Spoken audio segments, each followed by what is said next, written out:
episode 4. 3. Episode 3. Today we're going to discuss Jeffrey Dahmer. Jeffrey Dahmer, yes. We went to his house. We took some pictures, but I left the lens cap on the camera. So there is no proof. And we went. None at all. Are you looking for it? Yes. I'm not seeing it. Go ahead. Give me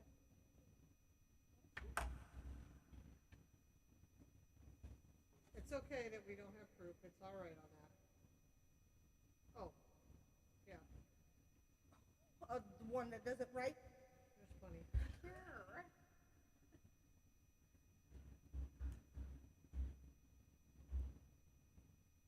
Is that one better for you? Yes.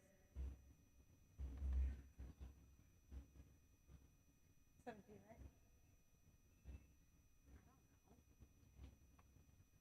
Today is the 13th. You guys turn it down.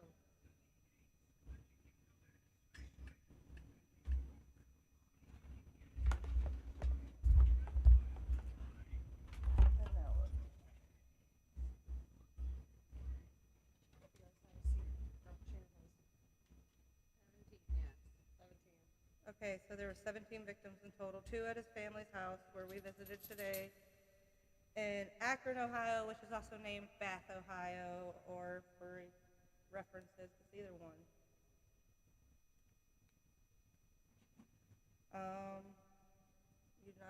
You're really playing over there?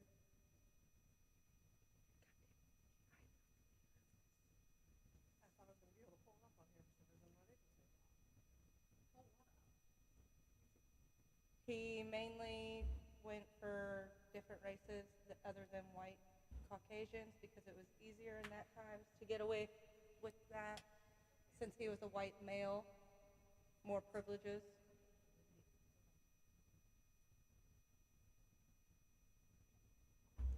You're not fucking helping. What a frustration.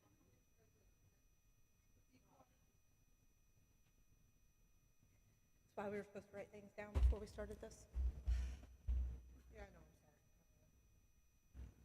Interesting fact, he got a set of brothers. One. A set of brothers. He got both of them. Oh, yeah. Yeah, you're right. You're right. Brothers. Yes. Brothers. Yes, he started with the older brother, and he got away. And then the younger brother, he actually killed him by luring him in and saying the same thing about wanting to take pictures for money because his family was, like, poor. So they were trying to help with their own ways, supporting their family and bringing in their money. Yes. His mom, she was in and out of hospitals, too. Yes. Psych hospital.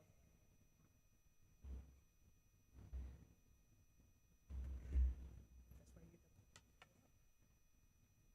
The what? pull it up. Oh, That's what we did. okay. I got you. Because that's what everybody else could do, too. But You didn't even put this fucking cap on this fucking marker. the one that's dead?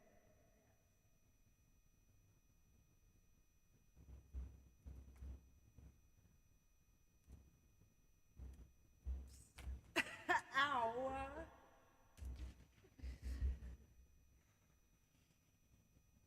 Just go on as guest right now. We don't got time to all that stuff. Okay. See, right here. Just go on, just hit him and then all this shit. I know his glasses are in a museum. I do know that. I just don't They, know which one. there was somebody that, they wouldn't sell any of his stuff though, that was in his house. And the guy would not contact us back for us to go and view inside the house. We wouldn't even view it inside as long as we can go in like the back and take pictures. But I'm not done doing that yet, because I'm gonna definitely get to that. I'm not done with that. Oh, his brother's name was David, that's what it was. Yes, I and was he thinking changed Billy it. for some reason, but he changed it to something else, yeah.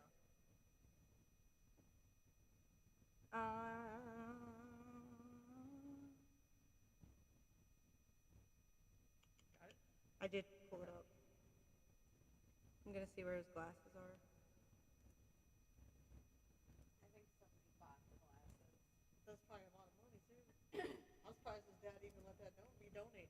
I think it's in a museum with a letter. Letter. Mm-hmm. What, that he knew he was gonna die?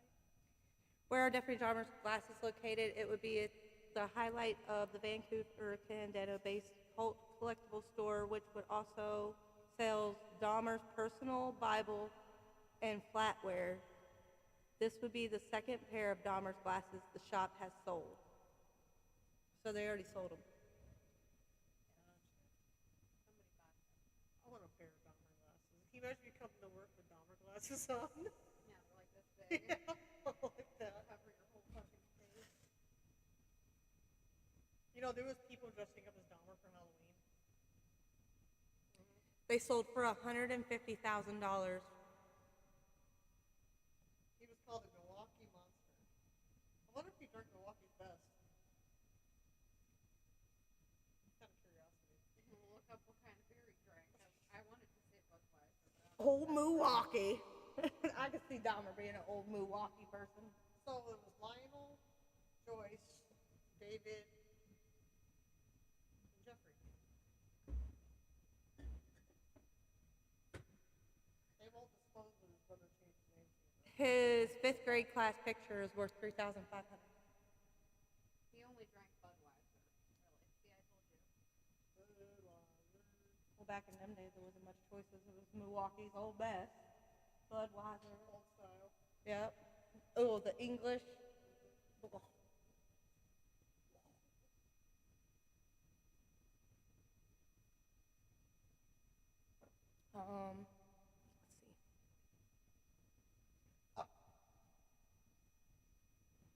Let's see. In the apartment building where Jeffrey Dahmer did the That was more in Milwaukee. more of his killings, it was destroyed and tore down. Yep. Poor Jeffrey. There is no poor He has Jeffrey. a lot of rotted meat in his fridge. How about poor victims of Jeffrey? Poor neighbors, they had to smell that stuff. Poor lady and her sandwiches. He was also feeding people. Giving them people sandwiches. Right about. David Dahmer, Joyce Dahmer, and Lionel Dahmer. Yep. Life imprisonment without the possibility of parole times 16.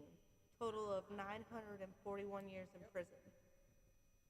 Now, can you imagine who lived that long? To be 1,000? You never know. Prison, they feed you good, man. The apartment was tore down the year after he was captured in 1992. You blame them? But the Ohio home that we just went to go see, built in 1952, remains standing. Dahmer lived at his grandmother's house in West Allison, Wisconsin, and killed several of his victims there. 1978 to 1991 was his crimes. Like the whole time he was doing it. That's crazy. He didn't get caught for that long. I'm amazed. Over 10 Like years. Bundy got caught quicker than he did. Well, Bundy made a lot of mistakes too. Oh yes, Bundy is definitely one for sure. I love Bundy Ted didn't Bundy. escape like 3 times. Yes, he did. Jumped out a window. Out of Second court, story. out of the window. Here's Jeffrey Dahmer's full list of victims. Stephen Mark Hicks, He was the first one. Stephen Walter Toomey. That was the second one before he moved. Here's, He came with his grandma too for a while. yep, and that's where he got James Edward Dokester and Richard Guerrero. He kept one of the heads. And he had it locked. And then the next year, it went to Anthony Lee Sears. And then in 1990, he did 4. Raymond Lamont Smith, Edward Warren Smith, Ernest Marquise Miller, and David Courtney Thomas. In 1991, the year he was caught, where he was getting a little bit more ballsy, Curtis Durrell Strader, Earl Lindsay, Anthony Hughes, Conrick Synthesphone. If you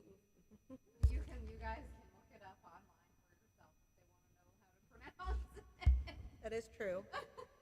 Matt Cleveland Turner, Jeremiah Benjamin Winberger, Oliver Joseph Lacey, and Joseph Arthur Braidcroft. He did a lot of people. Yes, he did. This must be the guy you messaged. Dahmer's parents reportedly purchased the house in 1968. It was eventually bought by the musician Chris Butler in 2005. But I got no response back. Well, let me tell you what, I really wouldn't go there because they have cameras as soon as you pull in that driveway. Do not enter. No trespassing. There's cameras over here, cameras over there, right in front of you. Yeah. Oh, okay, so he was definitely on the road to getting in trouble. In an interview with The Observer, a year after my friend Dahmer was released in 2017, Butler revealed he would sometimes get interested parties coming by, just as the recent Netflix is inspiring people to do once more. We respectfully say it's a private residence. You're welcome to take pictures from the road. Same with news crews. We have let them shoot from the road. I cannot stop that. I try to manage the interest, shall we say, Butler said. He added, goes along with the territory. Oh, well then we should have fucking did all this research before. We pulled right up into that motherfucking driveway. I know. That's why we were all fighting. Because we weren't sure how it was going to happen. So we should have just parked across the street or parked up at the school and then walked down there. Yes, and took And pictures. took pictures. Butler, a member of a 1980s band, The Waitresses, put the home up for sale in 2012 for 2012. yes, 2020. 2012. Go ahead. for $329,000, but later took it off the market before relisting it in 2014 for $295,000, before once again withdrawing it from the market according to Zillow figures. Fence-bordered vacant lots sporting a no trespassing sign, formerly the site of the apartment building where serial killer and cannibal Jeffrey Dahmer reside and mutilated his victims. He allowed the home to be transformed back into its 1970s era decor from filming of scenes from the 2017 movie. He let it be Yeah. transformed back so they did the filming at that house. Butler also spoke about the house's notoriety in the Observer interview, revealing the original door to the crawl space was still intact. I would love to. I know you in this crawl space, Angie. You know that thing like lit up like Christmas. There ain't no way it didn't. Like the 4th of July. Spray. It lit up like the 4th of July. You know it did. I'd love to get a little thing like in there. The crawl space is definitely creepy, though. Apparently, it lit up like Christmas when they sprayed the luminol stuff on the walls, he said. That's what you just said. And he himself looked for bones in the yard until he read detectives. Basically put every piece of dirt through a sieve. Dahmer, who was extensively photographed, the dismemberment process of his victims, was killed in prison in 1994. When the police entered his apartment in Milwaukee, it was reportedly that they found several severed heads in the fridge. I can imagine what he was doing to them heads, and that's horrible. Probably sticking his dick in I their was mouth. just going to say that. Yes. Well, look at that thing that mannequin he stole. He was over there Or in trying his to- in their eyes. His dick? Well, they had no eye sockets. Yeah. Well, he I preserved it guess. good because he wrapped it with stuff. I guess. What a sick motherfucker. Fast. Nasty motherfucker.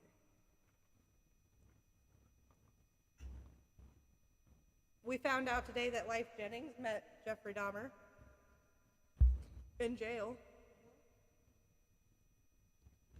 I don't know if I got a good picture, but that's a picture of the house.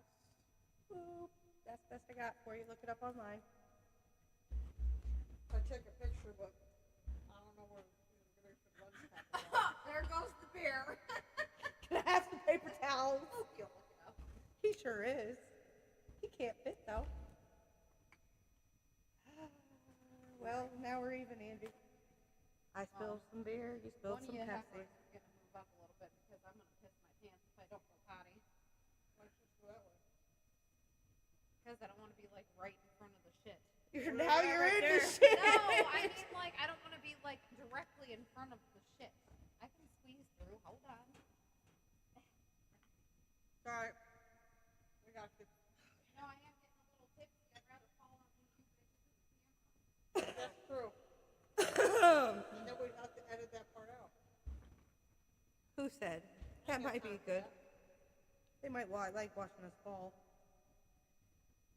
Angie, are you looking up anything? Are you going to add in to this Jeffrey Dahmer discussion? I've been doing. You're doing a good job. How do I go back? Back? Mm-hmm. Okay. Dahmer was very charming, though. That's what they say. Very charming guy. What did Dahmer do to his grandma? Dahmer had to move in with his grandma because he ended up getting kicked out of out of the military. Here's the address for his grandmother's house. Dahmer moved in with his grandmother's house at 2357 S 57th Street, Milwaukee, Wisconsin, in 1981 after he was kicked out of the Army. He would stay with his grandmother for 9 years, eventually moving out in 1990 after she asked him to leave due to him drinking heavily and frequently bringing home male companions. There was one that he had drunk in the recliner or whatever. He was passed out because he gave him something in his drink. Yeah, And then she helped him.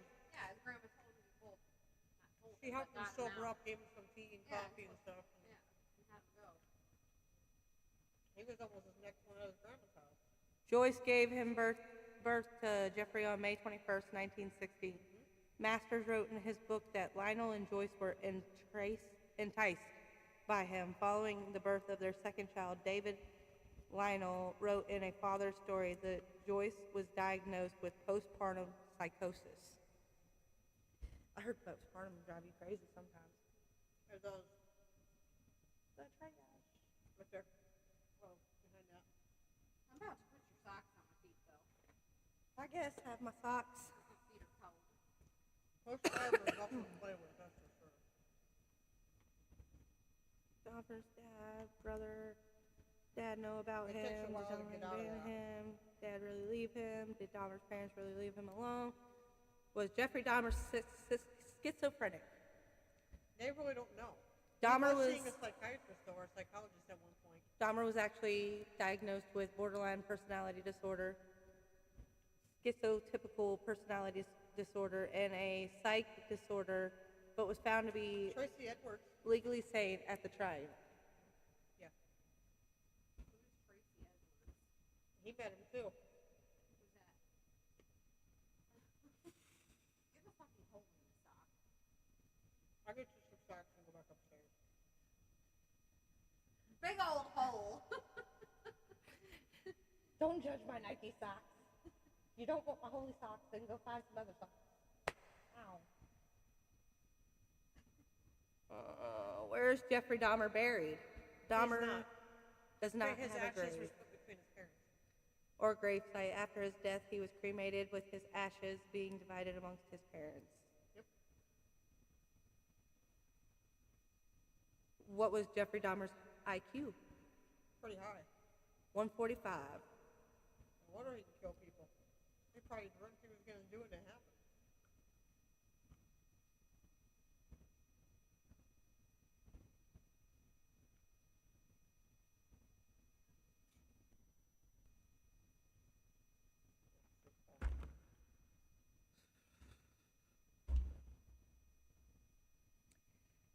So they did take his brain. A judge has given permission to a court-appointed psychiatrist to electronically scan the brain of Jeffrey L. Dahmer.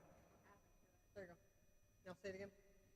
A judge has given permission to a court-appointed psychiatrist to electronically scan the brain of Jeffrey L. Dahmer to help determine if he was criminally insane during his admitted slaying of 17 people. If you look up Jeffrey Dahmer's brother David, he looks just like Jeffrey. Look up David Dahmer. David Dahmer. Mm-hmm. He looks just like Jeffrey, except no glasses. That's horrible. Oh David my God, you think it was Jeffrey? Right here, that's him right there. Yeah, I see. He looks just like Jeffrey. He was just a little bit more chubby. Mm-hmm. What happened to the brother? By the time Jeffrey was arrested in 1991, David had graduated from the University of Cincinnati, Ohio. He reportedly decided to cut all ties with his brother, and he is understood to now have a career wife and at least 2 children. Who's the brother? Yep. I said he just disappeared.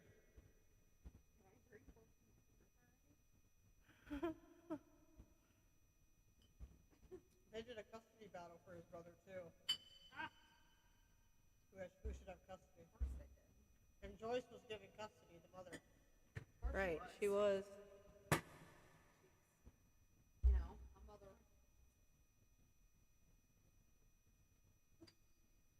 Ow! If I get hit by one more thing. She left never to return, urging Jeff not to tell his father what she had done. All right, I got a video of. Jeffrey Dahmer, serial killer and cannibal, whose saga of evil has been given new life in hit Netflix series Monster. Let me ask you some questions that are tough. In this never-before-seen video from the Inside Edition archives, he's clearly nervous. His hands won't stay still as he prepares for the exclusive 1993 interview. What question did you start out with? A new generation is learning about his horrifying crimes through the #1 Netflix series. What appears to be a psychopathic mass murder. This world-exclusive interview took place inside the maximum security prison in Wisconsin, where he was serving 999 years. He was escorted by 3 prison guards. One officer held each arm. His brothers weren't Taken very in close handcuffs though. into an elevator. Nobody was taking any chances with the most notorious killer in America. Dahmer was 33 when he told Nancy This Glass is an about his exclusive. twisted motive for killing 17 men. So I just Not pulled it because up. I was angry, not because I hated them, but because I wanted to keep them with me. And as my obsession grew, Ooh, right in my fucking saving hand. body Dahmer, when he parts, went to court though, in that courtroom, he had no fucks to give. He just had And he stood he had there. a blank look on his Yep. face. You ever watch it? cannibals. Yeah, you're about to watch it. He described how he picked up his victims with gay bars and brought them home. That one bounced off my head. I don't even know where it went. I'll get it later. It's over there. Person would drink it, fall I asleep, folded it so it was like a torpedo. and that's when they would be strangled. And he made a startling admission about the evil urges that propelled him to kill. Do you still feel those same urges? Do you still feel that compulsion, that obsession? I wish I could say that it just left completely, but no, there are times when I still do have the old compulsions. He A gets preacher mold of the here. night, he said he slept most He of got the day fat in prison. in jail. Well, yeah, because they feed you good, and I'm sure dad gives them fountain. Cut from her. Better than eating people, I suppose. He could have that person himself. Who knows? After this interview, form of justice, he said he deserved.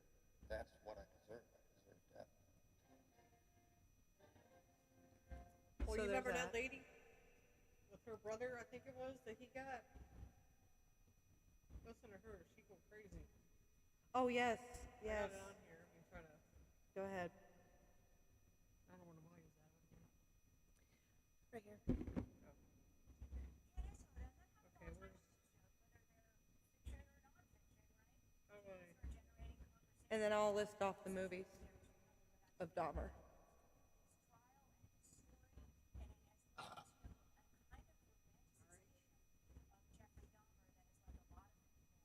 How do you?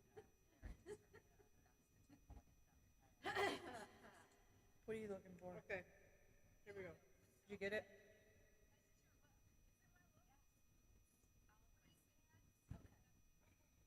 I'm about to pull it up here because I don't know why it's not showing on this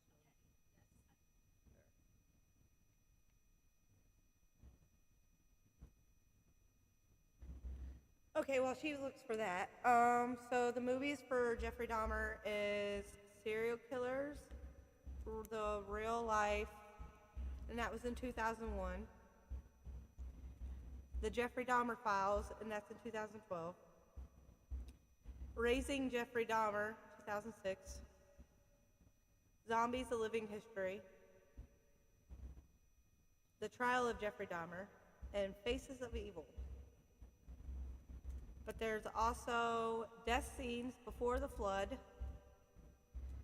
Serial Killers Defined, and Serial Killers. And then there's, of course, the one that's on Netflix that everybody is watching now.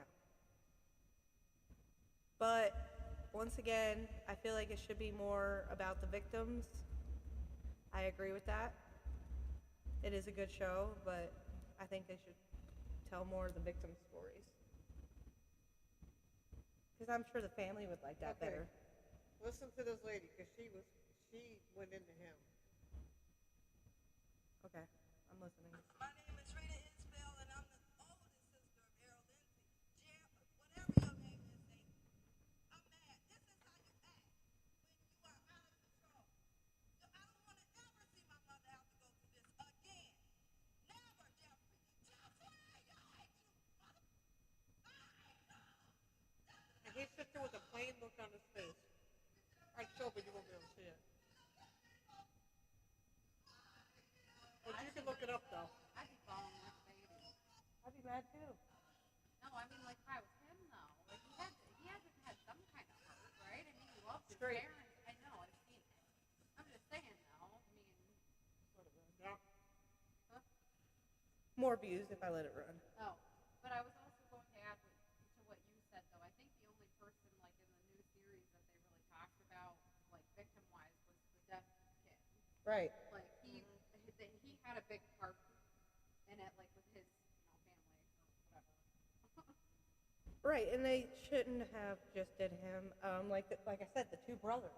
Right. You only see the one brother in the series, so you don't even know that before he got the other brother. That's how he lured in the second brother with the same thing: money and pictures. It is not put in the movie.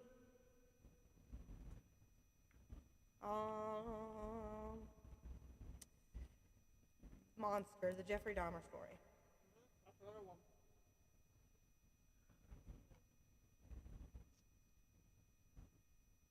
They have so many different ones about him. Like, I think he's one of, like, the top Right serial now. killers that Yep. he's got more movies, TV shows than, like, any of them. The families try to get money from this last movie because they said that they didn't even know that it was even coming out, but there's nothing they could do because everything they used that was public. All public Technically, once records. somebody dies, all their stuff is free to the public. It's all they didn't get anything personal. It's all public records, so there's nothing the family can do. I thought HIPAA protected up to 7 years even after death. It depends. If it's public, no. If it's public records, like I can go Well, I like get court it. things and stuff Yeah, and I pull public get stuff it. out. But that's the only thing you can put. You can only put out what people can see. They just made it into a movie. Right. Sorry, that's the nursing side of me coming out for a sec.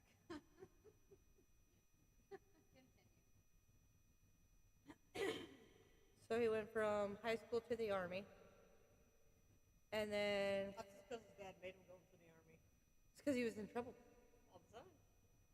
They were in the court, and I think he was like given two choices, pretty much like the military Or jail. or jail. You can't kill in jail. I suppose he could. but And then he after didn't. that, he went to his grandma's, and then he was circling gay bars.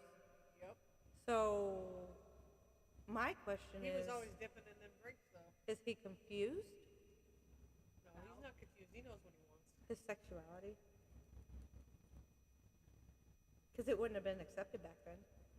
No, I don't really think he was confused though, because didn't well, it was just in the show recent, the one that's on Netflix. Didn't his dad give him like a porn magazine with women in it? Yes. Right, and he like He couldn't get off on it. there He was tried. nothing there. He was even tried. laying in his bed over there looking at it. He still couldn't. Right. That's what I'm saying. I don't know. I don't think he was confused though. I think he just he knew knew. he was gay. It just I don't know why he killed both his. Maybe no understanding from his family. I don't think his family knew. What, that he was gay? Yeah. I don't think they knew.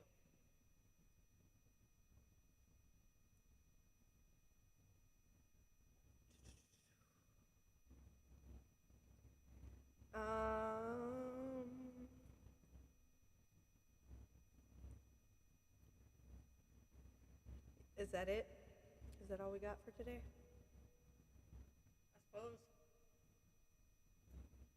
I mean, I guess we could change topics because we weren't very on top of the Jeffrey Dahmer shit. Well, pretty much we did. I thought we did a pretty good job on Jeffrey. You can. What other topic are we trying to talk about now? Well, it says serial killers. We kind of got to stay on task. Right. Well, I know, I understand. I feel like we should take a trip to Ted Bundy. Where's Ted Bundy at? Don't know. We should but rent we're a fine. car though, like a We big can like a include it van, in our Virginia trip. like a van, like a like a. Well, then you just gotta come with us. Throw one more person in. You wanna come to the Virginias with us? How am I gonna go? We all work. We're going on our weekend the same off. Oh, I see. Aren't you off the Monday after our weekend? No, I gotta work. So she'd have to come back a day sooner. I have Oh, to just work drop me Friday, off then go back. I work Friday too, so before the weekend. fancy. Theodore Robert Bundy. We're gonna get into Ted Bundy, and I'm so excited. Ted Bundy's her guy. Yes, he took bitches down. Oh, I didn't think I was being too loud. Not as loud as Kelly that one night. Now his victims, he did 20 and confessed to 30 to 36 plus. So he did a lot more than Dahmer did. Yeah, because he was at the beach pretending he had a cast on his arm to have bitches help him load the surfboard, and then bloop, right in the car we go. He also had a daughter, Rose Bundy, and he had her because he had sex apparently in prison, even though he wasn't supposed to. But he She changed her hers. name. Yes, she did. She is just like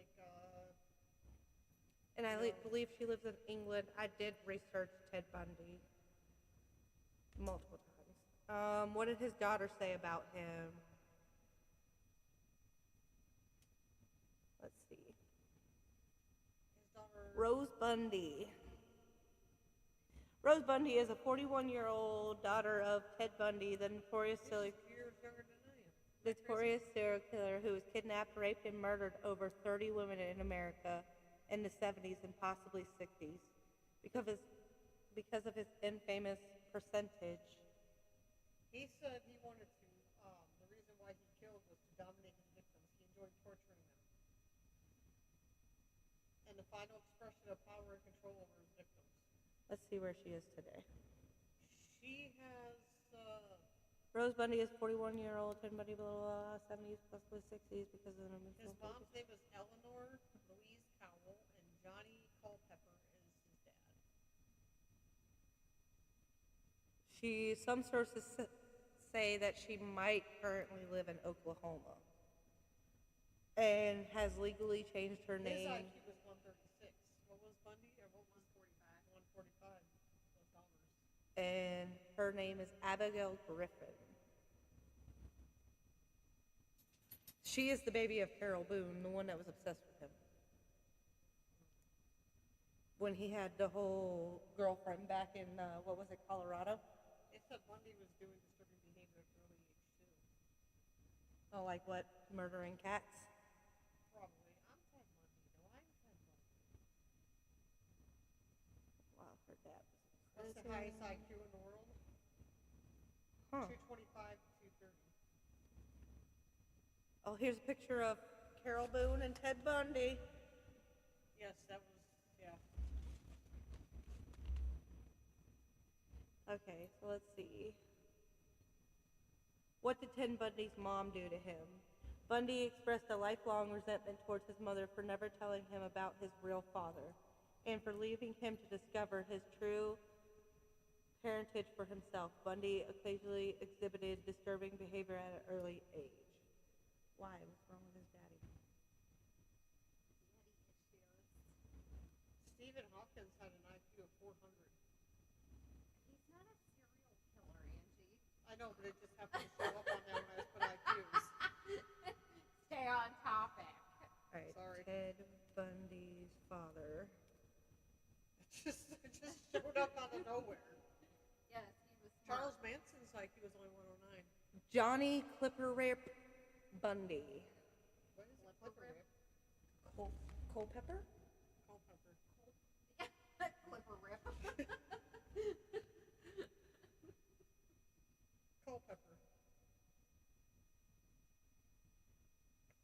Is it true that Ted Bundy's father was also his grandfather? More troubling still, some believe that Bundy's grandfather was actually his biological father. Rule wrote that the stranger beside me, there is no proof as the legitimacy theory of. It was never scientifically tested as DNA testing was not available yet. Bundy's mom never abandoned him after his crimes. She probably felt bad. He probably made her feel bad. She was like Bundy's wife, Carol, who believed her son was innocent and denied that he committed crimes he was accused of in multiple states. Bundy's funeral claimed that in the book that Bundy had traveled to Burlington, Vermont to find his birth certificate, which allegedly listed They said his brain was extremely normal. Lloyd No Marshall indications. as his father. So they did a thing on his, and his brain was normal. So that's probably what they were afraid to do with Dahmer. They're probably like, I don't want to do that. See, but this is giving me two different answers. Now this says here they never they said Bundy expressed lifelong resentment toward his mother for never telling him about his father, his real father, and for leaving him to discover his true parentage for himself. Did Ted Bundy get abused from his grandfather? Rule wrote that Bundy both adored and respected his grandfather and clung to him in times of trouble in Netflix's 2019 docuseries. Ow, that would hurt. Conversations with a Killer. Journalist Stephen Pickard said that the man may have abused the young boy as well. I had to do it while you were all concentrated. It was cute. I'm glad it's cute. Did Ted Bundy's wife tell on him? Carol Boone didn't. It was his girlfriend in Colorado. Carol Boone and him got married after he proposed to her in the courthouse during trial. Didn't know that you could do that, but I'll keep that in the fact banks for later. You proposed during trial? Yeah, the judge Yeah. can. Right there during your trial. Apparently, I've seen people in prison get married. I mean, they can't really deny people being married. They still have human rights. Oh. Who was Ted Bundy's last victim? Kimberly Leach, 12 years old. Wow. Right. Was Ted Bundy's last victim. She was kidnapped and murdered in Lake City, Florida in 1978. Bundy ended up in Tallahassee, Florida in 1978. Within days, he snuck into a Florida State University sorority and killed 2 women and hurt 2 others. That's where they got the teeth marks. Oh, that's how they got like his. Yeah. See, that's stupid. Why would you fight somebody? Because they can take impressions of that shit. Maybe back then he didn't think.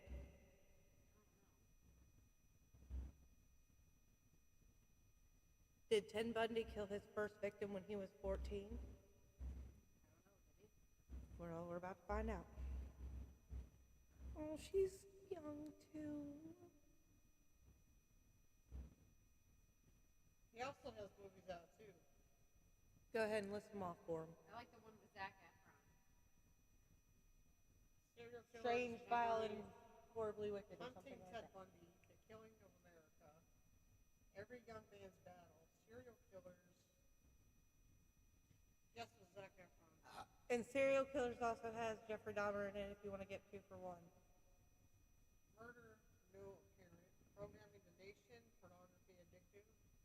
He's got a lot.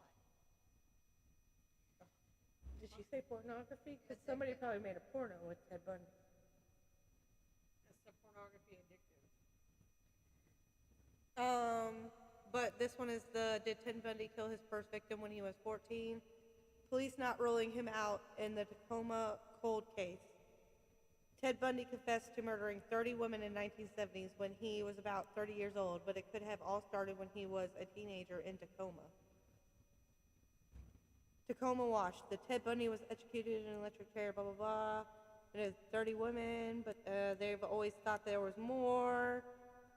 14-year-old Anna Marie Burr, 8 years old. Disappeared on August 31st. We're going to watch Staying Alive tonight. Staying alive, staying alive. It's a video game. and yeah, they get eaten by it pretty much. Not eaten, but like the bitch in the house comes back and gets them for playing the game. Ann's mother, Beverly Burr, woke up early that morning to check on her 4 children and found Ann's bed empty. Her bedroom showed no signs of a struggle. Dark of night, slightly entered little Anne Marie's bedroom in the rear of her room, and he believed to have blazingly taken her out to the front door. Zac Efron did a good job with him. I have to say hi to Luann. Luann's watching the podcast. Hi, Luann. I got my Junior Meg hat.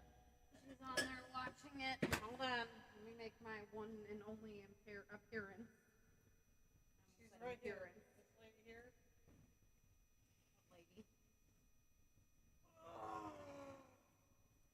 Morris had been researching the link between Bundy and Burr since 2007. She wrote a book called Ted and Ann, The Mystery of the Missing Child, and her neighbor, Ted Bundy. There she was, a shore print on the garden bench, and that was pulled over outside the window. And the shoe print on the Comment, bench Luann. was about the size of a teenager's foot. Ann's mother went out the door to around the neighborhood looking for her daughter, but no one had seen her, and it quickly became a big investigation. Here, sit here for a second. I know what's going on there. Because they are being loud. Yeah, because I can fucking fit through here. Yeah, okay, Angie, with her fucking small ass. I can't. Stop right there. Okay. Welcome to the podcast. I belong on the couch over there. I know, you're usually hidden away. What did Ted Bundy do to Liz? Liz is the one that called and reported him. She's the one that had the kid that he was getting close to in college. Oh. That was his girlfriend. Yes. Ted Bundy admitted he once tried to kill Elizabeth Kundal, a.k.a. Elizabeth Kundal, in her sleep. Bundy's murder spree, of course, was already well underway and would end with 30-something homicides across 7 states. Oh, so there's 7 states. We could visit any one of them to see some of the Road trip. carnage, unfortunately, because that's what I'm going to call that. Though Bundy's true number of victims is still unknown, he confessed to 30 murders. What? What? I said it's freezing over here. I think it feels nice. She said I commented on it. Did Ted Bundy's wife think he was innocent? Boone wholeheartedly believed Bundy was innocent. There was really good evidence against him in any of the cases. That's what Carol Boone said. But his teeth matched the sorority girl's leg. Literally, to the impression. Right. Thanks, Luann. Yeah, she said she commented it, and I texted her, and I told her I was getting drunk, and she said I can tell. What was Ted Bundy's disability? So the last one, he was, schizophrenic, like the verge of schizophrenia? And his was borderline personality disorder, right? I believe that was Dahmer. So what Bundy was diagnosed with was psychopathy, also known as antisocial personality disorder. Individuals with this condition have a pervasive disregard for the rights of others and lack of empathy or remorse. I can't say it, remorse. Oh, God.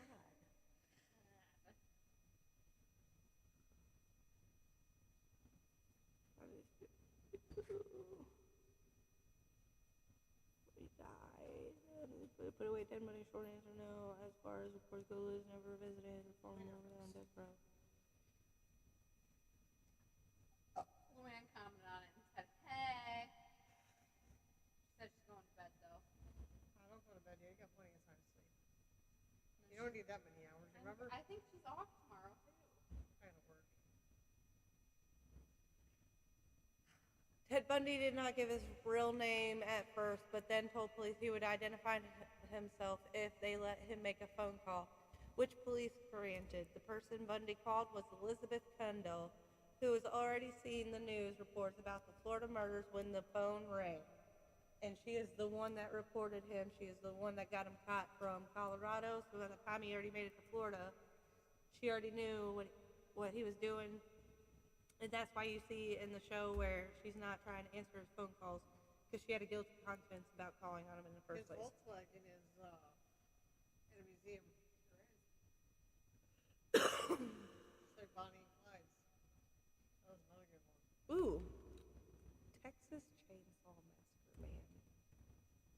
Are we done with Ted Bundy? I think we are, because I think I've done everything there is to do for Ted Bundy.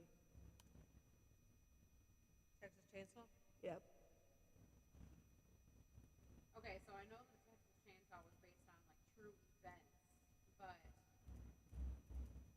I don't think like the movies portray it to be like fucking crazy. I don't really think all them people actually did all that.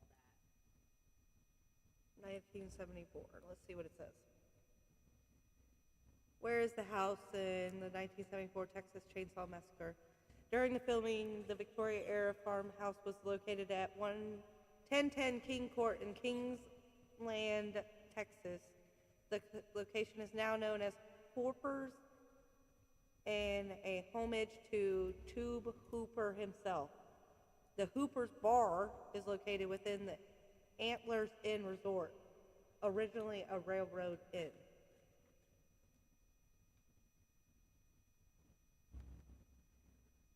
Upon purchasing the house, they dismantled the structure, picked the whole thing up, and moved it to Kingsland, Texas. Once there, they promptly put the house back together and turned it into a hotel/cafe and movie attraction called the Grand Central Cafe, with which horror enthusiasts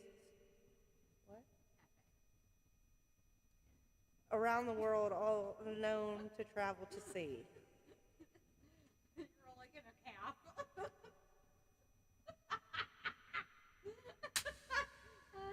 It's okay. This is why Bloods Count stays on.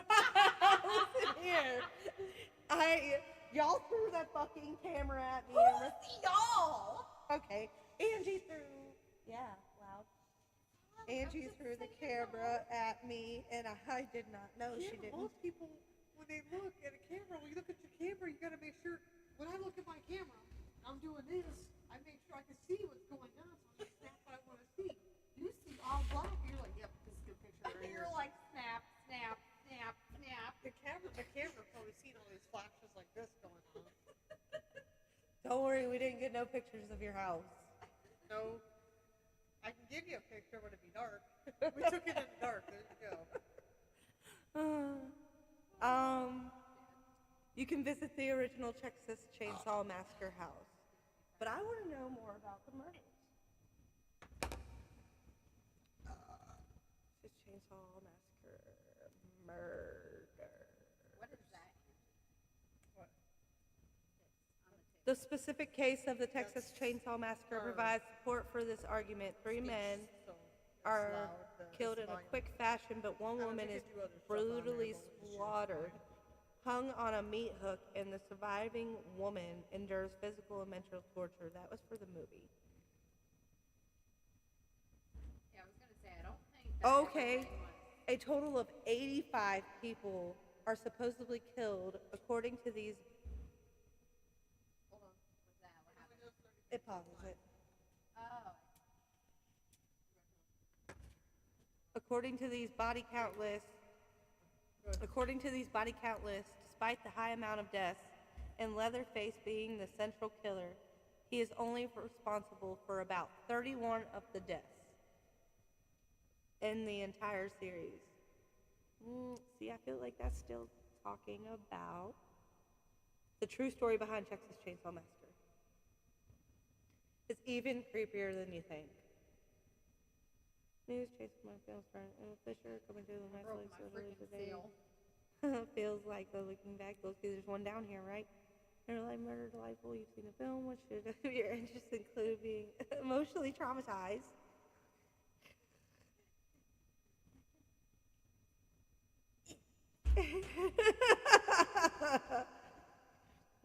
Gein, who was found guilty of murdering a hardware store owner named Bernice Warden in 1968, was eventually institutionalized for being really mentally unwell. Sheriffs found Warden's decapitated body in a shed, and while searching for Gein's house, they also found all sorts of horrifying objects made of skin, including masks, which is noteworthy because Leatherface wears a mask made of human skin. As if all that isn't disturbing enough, Gein was also obsessed with his deceased mother. After she died, he kept her in a room in pristine condition, even as the rest of the house decayed. He apparently hoped to literally crawl into her skin. That's nasty. If you're feeling deja vu at these deeds, you may not be surprised to learn that the Texas Chainsaw Massacre killer is not the only fictional character inspired by Gein. Aspects of this case are also known to woven into the backstories of Norman Bates from Yes, Norman Bates, he's always into his mother. Yes, and Psycho Buffalo Bill from Silence of the Lambs. Yeah. For what? No, I just buy extra stuff every now and again. When they have buy one, get one free and stuff. Oh, you have like fucking 50 ass things of peppermints. Oh, I got those from the Banshee. Oh, okay. Why, you want one? No, no. Mm-mm. Is Texas Chainsaw Massacre a true story? Find out which parts of the franchise and Netflix flick were inspired by real life. And Texas Chainsaw Massacre There's based on 9 a other true movies, story. but they're on Netflix. If you'd like to watch them. For Texas Chainsaw? Yes. All the serial killers have. Quite a bit of movies. Yeah. The first Texas Chainsaw Massacre, yes, Chainsaw was... See, this is going to be us. The story of Texas Chainsaw Massacre revolves around Sally, her brother, and her friends who are road tripping to an old homestead. We are going to road trip to a serial killer, so let's hope that we don't get a massacre on the way. Fuck it. I'm ready. Let's go. So we should all pitch in. This is no lie. On our weekend, we should all pitch in and get like a little road travel trailer thing. So that way, you know what I'm saying? That way we ain't got to get a hotel. We could just sleep in that. Save us money. What, an RV? Yeah. We could even find somebody that we know that has one that could let us use one. That would be a good My road older trip. sister has an RV. I didn't See? want to say what I had to say. We're on live. What? You know who stays in them? You know. What? Oh, is this? This- No, I'm not going to say anything, but like, I think I know, but I don't for surely know. Starts that letter. Give her the whiteboard. Give her the whiteboard. Give her the whiteboard. Right. I was gonna say, what is that letter? It looks like a fucking, like And I'm it has not Down borrowing it, just so syndrome. you know. Oh, no. I don't think it has the ability to go that far. Oh! Oh my god, what the hell? Your A was like a fucking Down syndrome. You are the loud. Let's see what it is now.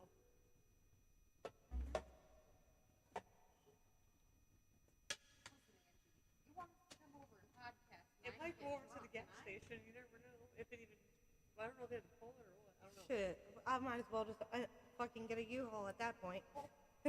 Fucking open the door and sleep in the back.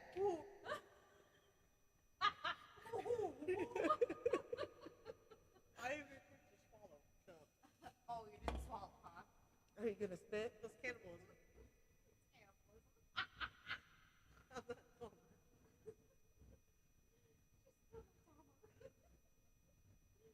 All right, so the Texas Chainsaw Massacre was developed on the story of Ed Gein. So look up Ed Gein. Baseball game. G-E-N. G-E-I-N. G-E-N. Gein's murders are believed to have taken place between 1957 and 1957. What? 1954 and 1957. However, Gein was based in Wisconsin, not Texas. He only did 2 murders and 7 suspected ones. So they don't even really know. Body snatching is his thing. Yeah, a little bit of grave robbing, I think. Yeah. He was in a mental institution. That's where he died. In Wisconsin, Madison, Wisconsin. He's also buried in Wisconsin too. Yes, here's another thing about Gein. Well, he got first-degree murder. He was convicted, but he later found legally insane. That's why he went to mental institution. Stories, tales of human skin, lampshades, furniture, and such as that. A little bit of Well, he apparently used their flesh for all kinds of shit.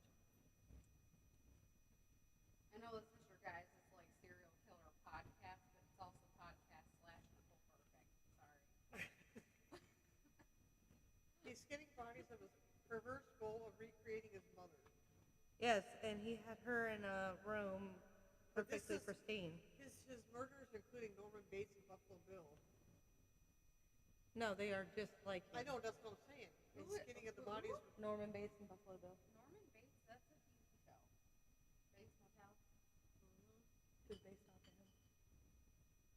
He's a real killer. I believe so. I don't know about that.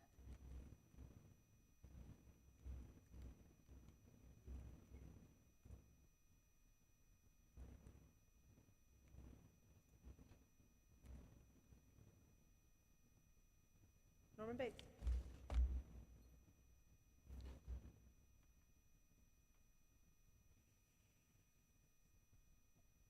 Norman Bates, a fictional character created by the American author Robert Butt, whatever.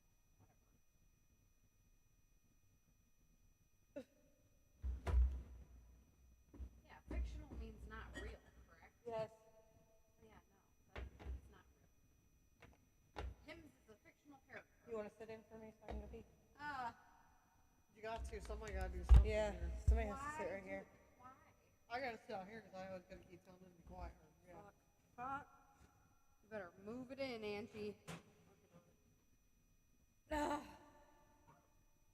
Okay, so Norman Bates is a fictional character. Absolutely. That is not correct. He was not real. Only in our dreams. But who is this guy, though? That's Norman Bates. He was Norman Bates right here. This No, Norman Bates. right, but Norman Bates, he's based off a fictional character. So who's that? See what I'm that's saying? Psycho. That's the guy. I don't know. He played the one that's Oh, Psycho. maybe. I don't know. I only watched Norman Bates a few times. I didn't watch it, the whole series. Oh, man, I watched that whole series. It was so good.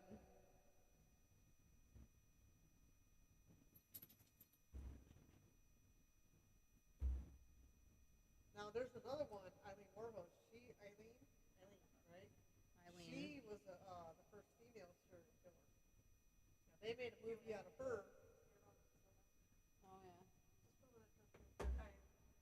Oh, yeah. They made a movie monster out of her. I love that movie too. Me too. That's They yes. deserved every bit of that. She was abused too when she was younger. She was a sex worker. Yes, she was. She tried to get a job, but nobody would hire her. She got her little girlfriends. Her little girlfriends. Yes, because her little girlfriends told on herself. Here, this one is yours, and it still has She a little slug in it. I 6 can't. death sentences. Or put it in the. Oh, yeah. 7 victims. Now she did she was only on. She only did it for a couple of years and got caught. I don't think that she really should have been fucking executed, though, because she was literally fucking killing people who were raping women. She had a kid. She had a kid too. She had a son, didn't she? She had to give him up for adoption when she was like 13. I didn't know she had any babies. Oh, Yeah. yeah. You're on Eileen Warhos. Yeah. Yes. I think it's Warnos. Warnos. Warnos. She was nicknamed Damsel of Death.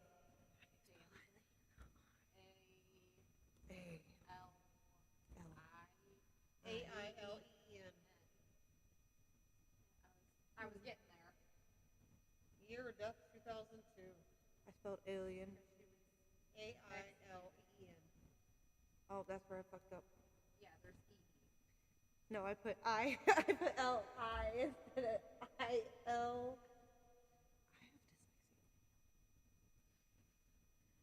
I have dyslexia. And I have lead poisoning. She okay? also spent time in a mental institution. I'm sure she did. Well, I She mean, when definitely she was looks younger, like she not when would. she was older. Well, yeah. What was her last words? I'd just like to say I'm sailing with the rock and I'll be back like the Independence Days with Jesus. Hell yeah, girl. She was executed by lethal injection, too. Oh, didn't some lady adopt her as a daughter or something? I think she moved in with people or something. Which No. one she- When she was in prison, this lady adopted her as her daughter. Oh, And I she don't was know. sending her all kinds of stuff. Oh, like a pen pal type deal? Yeah, but she, look, let me look that up. Warnos's mother abandoned her and her brother when they were young, leaving them with her parents, Warnos's grandparents, and their children. Childhood friends said that Warno's grandfather beat her and grandmother was an alcoholic. At 11, Warnos began trading sexual favors for money, beer, and cigarettes. Arlene Perel was the one who adopted her new friend to take care of Warnos. So Jesus told her to write Warnos, and she did.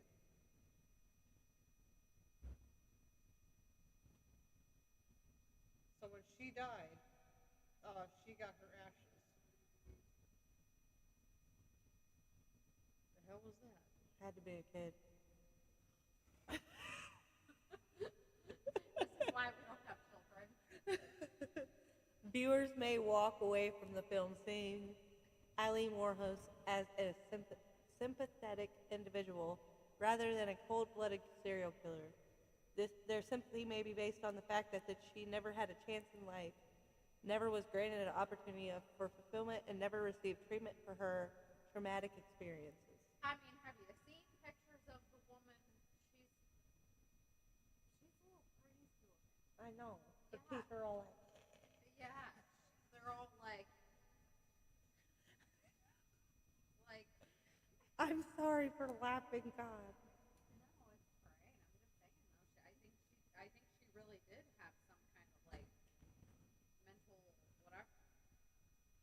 Warnos was named America's first female serial killer. By 1991, she lived on the streets in motels, killing men who picked her up on the side of the highway. She claimed that the murders were done in self-defense and that the men tried to sexually assault her. Between 1989 and 1990, she murdered at least 7 men. But I could definitely see men doing that. Although she really shouldn't have been like hitchhiking, getting fucking rides all the time. Keith Warnos, that's her brother. Did Eileen Warnos kill her brother? How did Keith Warnos die? This is an actual picture. Hold on. Eileen Warnos, American Boogeyman, in a horror thriller film that goes above and beyond the detailed life and the early events of the titular serial killer, with a particular focus on her manipulation. After all, although Eileen slew 7 men with a mere 12 months while she was in her early 30s, she began her journey with petty theft, alleged taboo sexual encounters, and lies. The most intriguing element in her entire tale, though, is the complex relationship she shared with her older brother, Keith. And so now let's find out more about the same, shall we? On the surface, Eileen and Keith Warnos were typical siblings, but the truth is that they'd bonded over tumultuous experiences and had found solace in each other in more ways than one. Their parents had eloped and tied the knot when their mother Diane was just a teen, and only to welcome Keith less than a year later, on March 14th, 1955. Eileen came along in February 1956. Damn. Wait, that's when her brother was born, March 14th? 1955. My birthday. Your birthday. I know, I was gonna say, that's your birthday. Yeah, Diane had already filed for divorce at that point, igniting further struggles that drove her to abandon her children. For a new life in 1960, that's when the siblings were adopted by their marital grandparents. So Lori and Britta Warnos. Okay. I'm just trying to figure out if she killed her brother. I don't think so. Did she? Oh, they had sex with each other. That combined with the claim that they were strict alcoholics who reportedly neglected and abused family members supposedly led to the siblings to only confide in one another and even experiment sexually. In short, Keith and Eileen engaged in an incestuous connection for quite a while, possibly regularly till the time her grandfather kicked her out at 15. After she'd given birth to a son,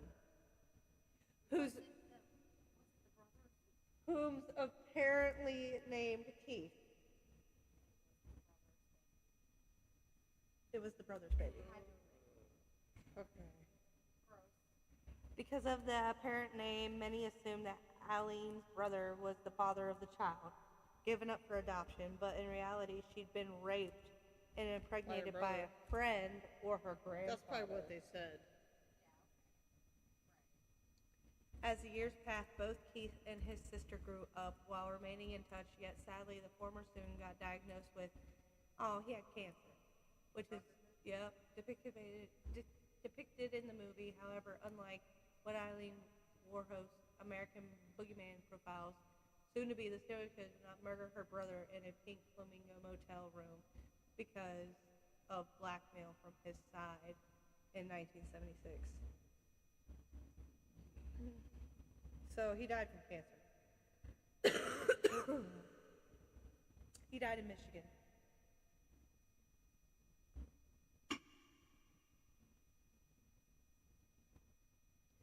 Although she did receive a life insurance payout from him for $10,000.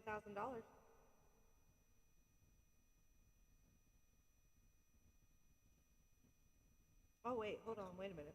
There was no signs of foul play, let alone evidence of a shooting, meaning that Eileen could not have killed him. Though she did receive a payout of $10,000 from his life insurance policy, she allegedly blew through within a short time. All of this transpired just around the time Eileen was facing a restraining order and an annulment from her 69-year-old husband, Louis Grants Bell. Oh, yes. She did marry an old man. I Yes. remember that. She did. Keith did not live to see his sister become a serial killer. So what if she went off the edge when he died? Because that was her baby daddy. Baby daddy. Brother / baby daddy. They annulled the marriage after only 9 weeks. Mm-hmm.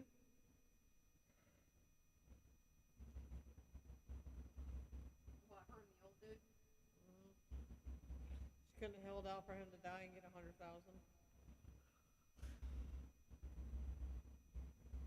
Failed. At least she didn't kill him. Facts. She didn't kill the Gramps. She let him go. Well, he probably was no fun anyway. He was giving her what she wanted. I mean, a year? She killed 7 people in a year? Yeah, but they didn't give her what she wanted. $5 for a blowjob? Come on. I mean, I would have gave $5 an inch or something. Like, you gotta make some money here. You're gonna need though to make it worth your while. I wonder if she put a condom on it, so in case it did jizz in her mouth. Wonder if she put a condom on whose dick, her victim's? Mhm. So in case it did jizz in her mouth. Well, I mean, like, she was like a hooker prostitute. I doubt she cared about getting a little jizz in her mouth. And I mean, oh well, who my was the one guy that she God. jerked off in his car because he said that's his first time? You know, he's like, Yeah. I don't know. And I think she let him go. Right? Yeah, Did she let because him he was go? like harmless. Well, he was like, I don't know what to do. mentally, Yeah, I think she knew. She's like, he put his wallet up there. And he's like, oh. And then she like took the money out and was like, Do that's that it. again. No.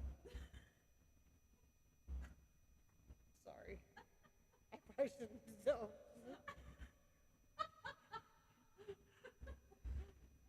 Just saying.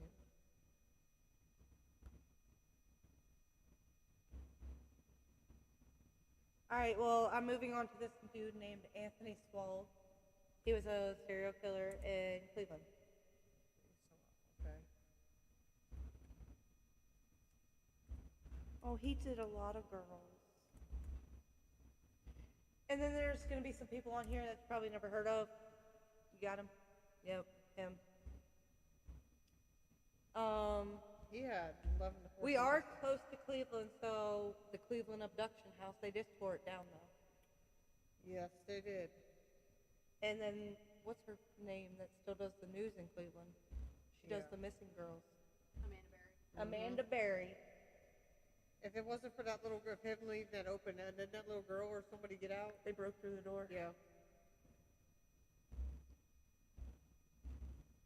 Because he happened to leave. I think it was a matter of time anyway. They were going to get through that door regardless. You know what? If they would have just bombarded him, they would have been able to do it. Like when he came in, if they both would have bombarded him and started just beating the shit out of him. There was 3 of them. Yeah, they could have overpowered the guy. I don't think so, because that one girl was very sick, and he beat the fuck out of Amanda Berry from what it looks like in the movie. About Ariel Castro or whatever. Yes. Yeah. And even when Amanda Berry did make... That's Josh's problem. Go tell them to stop. even when Amanda Berry did make like a big scene out in the backyard, neighbors ignored it. She has a baby by it, doesn't she? She had I like believe 3 or so. 4 babies, but only one survived, I think. Anthony Edward Swole is who we are on. Wow, this guy did a big spree. August 19th, 1959. Maybe this is his birth year. I don't know. February 8th of 2021. Wow. Was an American serial killer and rapist known as the Cleveland Strangler But he got caught on Halloween. on the Imperial Avenue murder. He was convicted in 2011, so he died 10 years later. Well, no, he was apprehended in 2009 on Halloween. Okay, so he died 12 years later. Two. Oh, at 21? Oh, Oh, yeah, his, died his 21, okay. trial took 2 years. Okay, got it. I got it now. I'm updated now. Convicted of murdering 11 women whose bodies were discovered at his Cleveland, Ohio home in 2009. Isn't that crazy? After being sentenced to death for the murder, Spold died in prison from a terminal illness. He died at the medical center. Anthony Edward Spold was born and raised in East Cleveland, Ohio, one of the See, 7 serial children. killers, when they're sick like that, they should just stay like that. They shouldn't give them no medical treatment. They didn't care about anybody else when they were sick and dying, getting sick, and not sick, but when he was killing them, he didn't seek medical attention for them, so why should he get it? Oh, it's like my dad in prison right now. They're not doing it really anything for his medical needs. So Oh, see, that's sad, too. Anthony Edward Spold was born and raised in Cleveland, Ohio. One of the 7 children were born to a single parent, Gertrude Garrison. 7 of the other children belonged to Spold's sister, also lived in the household, having moved in after her death following a chronic illness, according to Spold's niece, Leanna Davis Garrison, subjected them to physical abuse while her own children watched from adjacent rooms. In one incident, Garrison forced Davis to strip naked in front of the other children, then whipped her with electrical cords until she bled. Spold himself began raping his niece on an almost daily basis for 2 years, starting when she was 10. It was reported that by Davis that one of the other males in the household also committed the rapes. He was in the military. On January 24th, 1978, at the age of 18, Spold entered the United States Marine Corps. He attended the recruit training and Marine Corps recruit in Paris Island in South Carolina, then was further trained as an electrician at Camp Lejeune in North Carolina. and he was assigned to the 2nd Marine Aircraft Wing.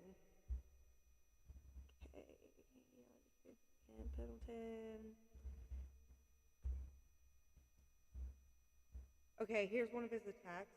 Wow. In 1989, a woman who was 3 months pregnant attempted to leave Sproul's home. He bounced her head and feet with a tie. He bound her head and feet with ties and a belt, and then gagged her with a rag. She told police, "He choked me real hard because my body started tingling. I thought I was going to die." He was charged with kidnapping, rape, and attempted rape. He pled guilty to attempted rape and served 15 years and released in 2005. You see how that works? Yeah, he was caught, 2 years later?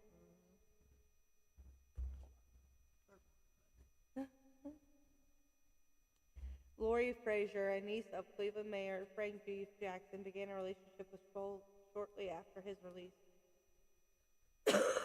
from prison and resided in his home.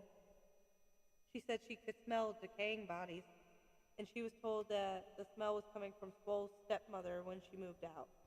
She said the smell was from Ray's sausage shop located next door. In a video interview, she mentions moving out in 2007, but in published articles, she said that she had been living there until 2008. A friend said Frazier stopped spending time at the home in 2008. Discovery of bodies and arrest. In September 2009, Sproul invited Latrina Billups into his home for a drink on September 22nd. She told the police after a few drinks he became angry and hit and choked her and raped her as she passed out. On October 29th, police arrived at his home with an arrest warrant. He was not there. He was located 2 days later. The body of 2 women were buried in a shallow grave in the basement, and 4 other women were found on the 3rd floor of the home and in the crawl spaces. After digging in the backyard, investigators found there were more bodies, partial remains of a 4th. A human skull and a bucket inside the house brought the body count to 11. Most of the victims were killed by manual strangulation, and others were gagged and had ligatures on their body when they were discovered. Sproul also raped 3 women, luring them into his property and an invitation to smoke crack cocaine with him. At the time of his arrest, Sproul was 50 years old. He had been living at that location for 4 years. He was held on a $5 million bond. His trial was originally supposed to start June 2nd, 2010, but was repeatedly delayed, first to September 7th to give his attorneys more time to prepare, then to February 14th, 2011, then to May 2nd at the request of the attorneys who needed more time to examine thousands of records and hours of surveillance videos shot from the property next door. Victims. All of Sproul's victims were African American women of an either slender or morbidly obese build. None in between. Were all except one mothers and ranged in from 25 to 53. All right, here's the names of all the people. Kim Yvette Smith, 44. Lysandra Long, 25. Tanya Kimmichel, 53. Telika Fortson, 31. Amelia Amy Hunter, 47. Michelle Madison, 45. And the police in Cleveland have opened up their cold cases. He did 11 people. That is known as of. He also, Oh shit. it just shut off. It just shut off. I heard it. He also was, he died in the hospital, or what is it, a prison hospital, end of life care. He was awaiting the death penalty, but I guess he didn't get it, and the families are pretty upset about that. They didn't get no justice. If you want a movie about him, it's called The Cleveland Strangler, the story of a brutal serial killer and his forgotten victims in one of the most heinous and unreported serial murders in American history. Sure. At least 11 black women were raped and butchered by a serial killer. Anthony Sproul. See, we could probably find his house. Let's see. Like, this is as good as the Jeffrey Dahmer house. and they It probably have will be cameras. good because you know what? At least we can go see it. And they ain't gonna tell us to not look at it because it's on fucking Cleveland. Nobody cares in Cleveland. Yes, I got these right here. This is his home of horror. He lives on Imperial Avenue, which is a very, very bad place. How they just demolished it. They did the same thing with the other guy too. Yes. Wayne Berry.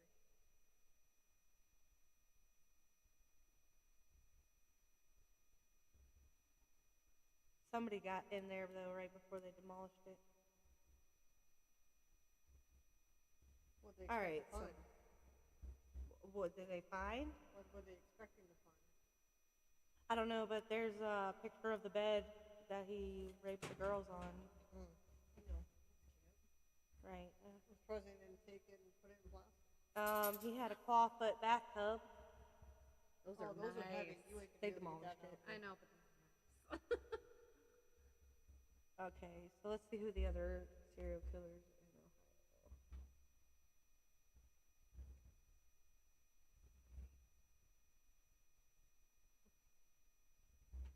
in Ohio. Oh, what? He's just staring at it. Werewolves. All right, so the next one we got is one of these guys. Who do you want me to pick? You mean Mamie Ryan Howard? We got Jeffrey Dahmer. We got that guy. Or did Jeff Dahmer? We got that white guy. That white guy. Sean Grates. Who'd you want? We could do Sean Grace. I don't know who that is. All right. Sean Grates. Grates.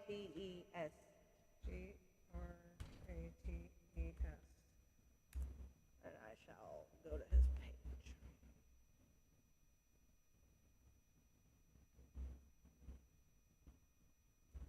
Convicted serial killer Sean Grates' death sentence upheld.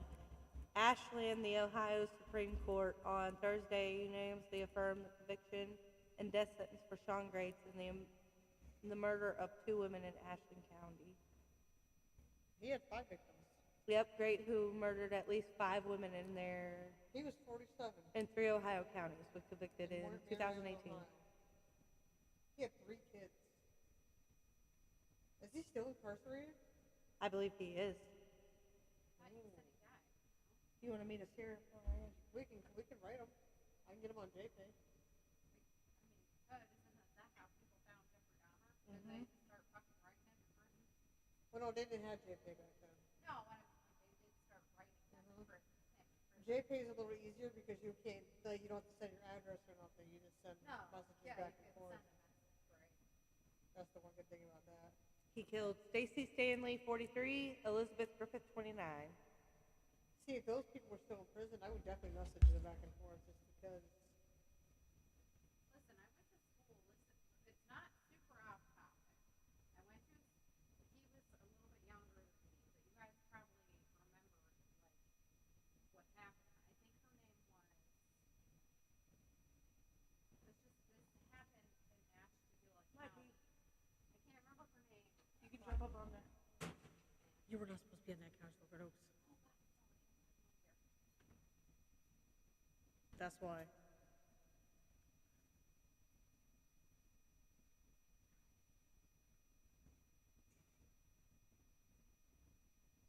Anyway, I went to school with a kid who, So as far as we know, he's still incarcerated as of 2016. Because it says criminal death March. Oh no, here, I'm gonna look it up. his March 19th is 2025 is when he died. It's 2024. Oh, that's when he's gonna die. Is in 25. Okay. How do we know? That's Oh, what it says. because he'll be executed. That's his execution date, March 19th, 2025. So if you're gonna talk to him, you better do it quick. What we need to do is get a signature from him. Have him sign something, send it to you. Is this Google? Yes. Yeah. All right. This is a kid I went to high school with. Hang on.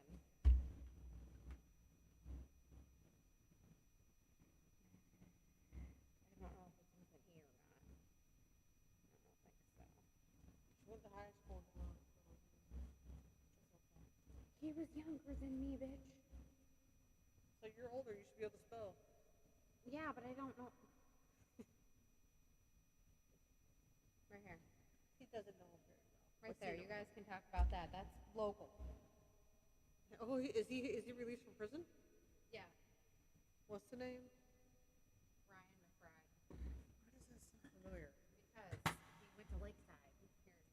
Oh. What are you looking for? Wait, Ryan I gotta charge my phone. McBride. That's local. If you guys want to talk about a murder. Ryan McBride. He was the soccer player. Yep. Murder victim's mother upset man involved will be released from prison in February. 2017. The man who witnessed the murder and did nothing to stop it is going to be released from prison in February. Mandy Gottschalk, a mother of 4, was the victim. Yeah, because didn't he kill her, Geneva, on the lake? And that he put her in the closet or something? They both did. Yeah, yeah. The boyfriend Yes. of Mandy and this Yes, Ryan I remember McBride that. I remember that. I remember the person that was, I know the person that, was like involved, not the one that put her in the closet, but you know what I'm saying? Like, The boyfriend of yes, her, whatever it's called. Yeah. They both did it together, though. And then they went back onto the lake and started drinking And some more. started partying. Yeah. And left her dead in the closet. Isn't that apartment, they rented that apartment out shortly after? I don't know. I don't know much about the case. I just know that he was released, and he shouldn't have been. See, that's the thing about people killing people. You can go to prison for drugs and stay life in prison. Yeah. But you kill somebody and you get out in like Or 2 years Depends for on how old probation. they are when they go. Because if they're a young kid, yeah, they get out soon. I don't think he, I mean, how old was he? What's it say? He wasn't that old. He only got 5 years for that. And I don't even have to look that up. I know that. He got I remember people yeah. That's crazy. That is crazy. And The she's right. Justice Kyle wasn't there. Starsky was convicted Yeah. and That's found the one, guilty Kyle, yeah. on all counts and sentenced to 18 years to life. Now see, he got 18 and he didn't even do all the stuff that this one did. The maximum sentence McBride could have received was 7 years. And he Isn't got that out crazy? and- 'cause 5 years both, was a They both did it together, and then they stuffed her in the closet, and then went to go party. Yep. And then I read about how like his Now his he plea or whatever, Ryan's plea or whatever at the trial said that Ryan kid guy did all of it, and he was scared and didn't know what to do because that Ryan guy told. or he not helped her Ryan, bury her the on the other ground guy. like a dead dog. So McBride was the one that killed her, right? No, I don't think he killed her. I think Starkey Kyle killed did. her. Mhm. Starkey killed her. McBride just Yes, helped because but he helped bury helped- her. But he helped So put her he- away. Yeah. Yeah. So that's why he only got 7 years or That's 5 not years. right. He only got 5. You know why he got 5 years though? Is because he helped testify to bust him. Because if he wouldn't have helped testify to bust him, they might not have enough information to even, Right. prosecute him. So why Right. is he going to take the fall for somebody who's going to get away when he did it too? Right. He got 5 years, and that dude got like 20 something or whatever. Yeah, he helped bury her in the ground like a dead dog. Sure did.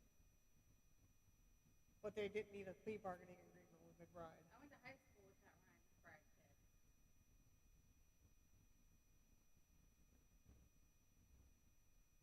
He told me he would not quit looking for Mandy until they brought her home, and he did. Carrier said it's been horrible. No parents at the bury the. Yeah, I understand that. Upon his release, he will be 3 years of probation and pay $7,500 restitution. What's that? What's that? What's that? The funeral? That's what the casket. That's it. Yeah. That's what that's paying for is the casket. Right. Basically.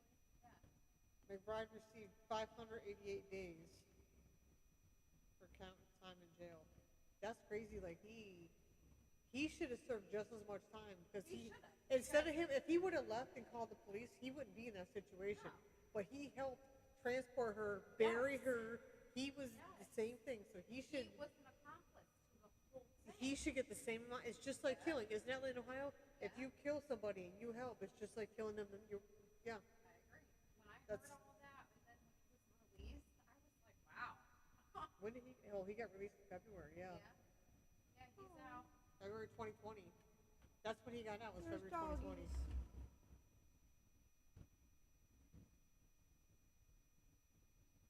So he's been out for 40 years. Ashtabula police uncover abused and malnourished dogs during murder investigation.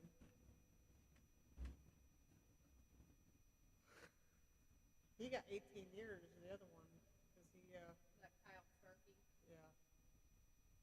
Yeah, well, I mean, that's justice for one person, but But still, even 18 years, there's no justice at all.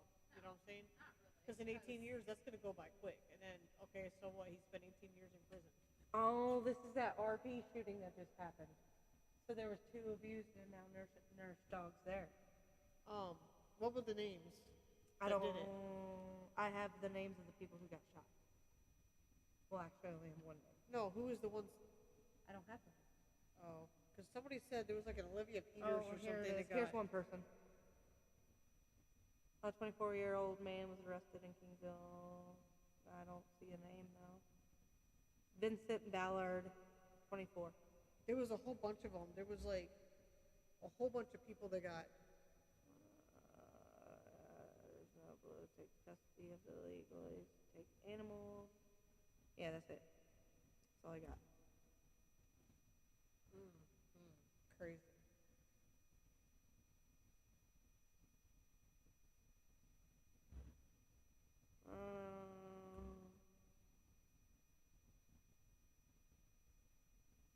Senator Peterson.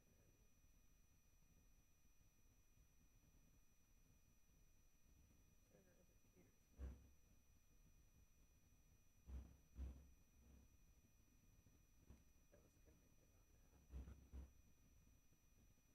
Boy.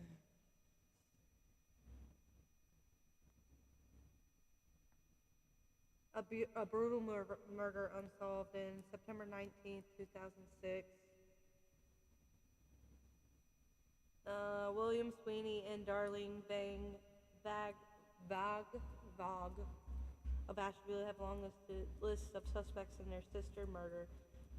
Police have yet to make an arrest. 25 years old after Anita Pratt was stabbed to death. They want closure. Okay. Here's one. A Jefferson 24-year-old man is arrested in connection with a double shooting in Asheville County that killed one woman, injured a man earlier this month. How did that even come up? I said, because I said murders in Asheville. No, that one ain't it. Oh, 40-year-old Tina Wheeler of Kingsville died as a result of injuries, and a 42-year-old man was injured in the shooting. This one's 2010. So it was Wheeler. Not Peterson. I don't know what last name Peterson came from. Is that Peterson?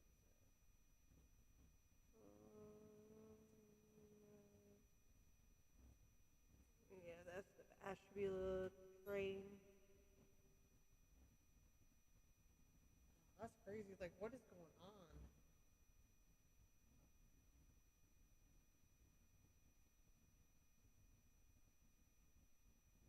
Police say that 2 other individuals involved in the incident were arrested earlier this week and outstanding warrants to be held in Asheville County Jail on drug-related charges.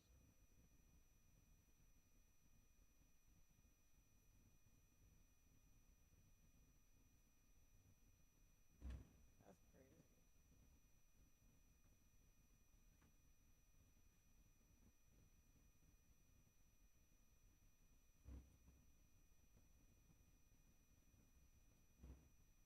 Okay, so that's what we'll do.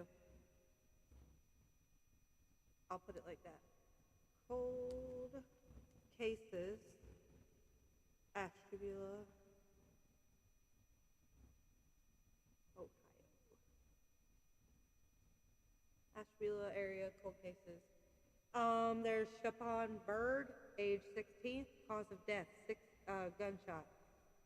The victim has been shot to death. Maryland State Police. There's no pictures of him. And then there's Robert Hackety, 41, stabbed. Robert W. Hackety was struck by an unidentified motor vehicle, causing his death. The driver of the vehicle failed to stop and render aid to Robert Hackety.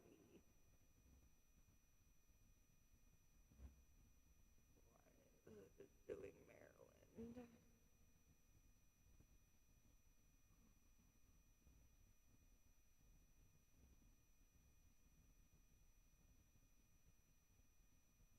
Melanie Metheny, age 21, cause of death missing.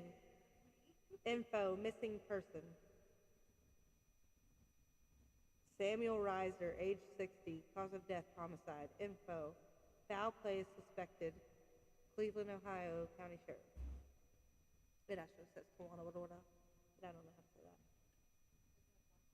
The Kewanna County. Kanawha.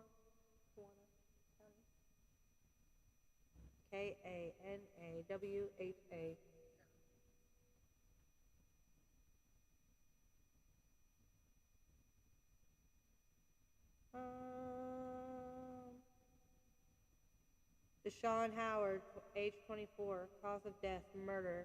Info, Howard was murdered in the Birch Park housing complex off his street in the city of Sanawag.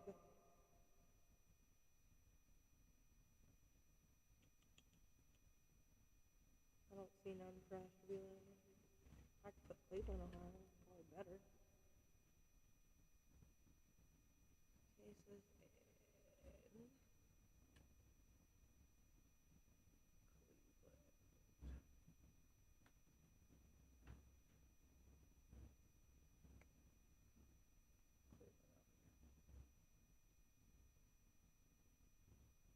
Damn, I already hit like 5 right here as soon as I looked it up.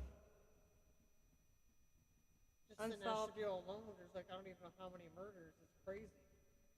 There's a cop story on there somewhere. Oh, Glover, yeah. He was doing patrol or something. He was like brand new on the force. I don't know if he's brand new on the force, but he was on duty, whatever. And It was on Station Avenue. And he, on foot, he chased this guy. And he got shot not once, not twice, but I think like 3 times. And that's why they have, no, I don't know if it was on station or not, because I think it says Station. they named the street name after him, I believe. Ooh. I'm a good shot still, when I'm drunk. Are you drunk? Yeah, a little bit. Good thing you ain't driving home. I gotta pull my car behind yours. You gotta pull yours up a little bit. Oh, for him. That's fine. I know you're not that drunk. Huh? Cause I know you're not that drunk. I You mean, pull I your car can up. go straight. You sure? Good, the camera's dying. Oh my god. Yes, it was William Douglas Glover. Well, I'm just saying, I don't want you like, I'm just saying, I don't want you like going crooked and going into like the Jeep or something. So I said, are you sure? You can go straight, not sideways, and hit a car, another car, or a tree. Because the lamp's on this side, and the car's on this side, so just go straight. Patrolman William Douglas Glover, Jr., Ashtabula Police Department, Ohio, end of watch, Tuesday, November 18th, 1997. We have to call it quits though, because once it dies, this podcast is done. All right, so you guys wrap it up. West 41st. All right, Tuesday, we're gonna do it again.